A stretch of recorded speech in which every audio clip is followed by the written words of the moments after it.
আমরা বর্বরতার চূড়ান্তে গিয়ে পড়ছি। এই বর্বরতা থেকে মুক্তি পাওয়ার জন্য কি উপায় সেটা জানার জন্য রংপুরে এসেছি, আবু সাইদের কাছে গেছি, তার কাছে মাপ চেয়েছি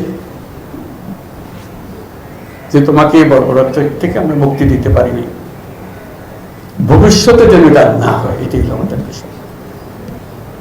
আপনারা সংবাদ মাধ্যম, আপনাদের মাধ্যমেই আমরা এটা জানতে পেরেছি, আপনাদের মহান শক্তি, এই শক্তিটাকে প্রয়োগ করে কিভাবে জাতিকে আবার একত্র করা যায়, এক পরিবার বানানো যায়। কেউ কারো মারার জন্য নয়, আমরা মারার জন্য দেশ বানাইনি, গড়ার জন্য দেশ বানিয়েছি।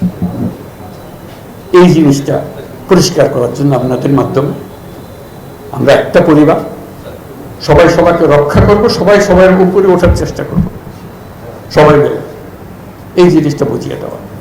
এবং যারা অপরাধী তাদের বিচার আমাদের করতেই হবে, তা নাহলে আমরা এটার থেকে মুক্তি পাবো না।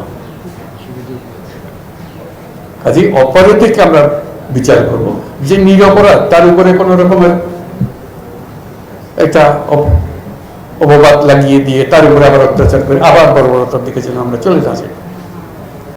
এটা খুব গুরুত্বপূর্ণ সময় পালন করছি, প্রতি মুহূর্ত অত্যন্ত গুরুত্ব, যাতে করে আমরা একত্র হতে পারি সবাই। কেউ আমাদের বিদেশি আক্রমণকারী না, আমরাই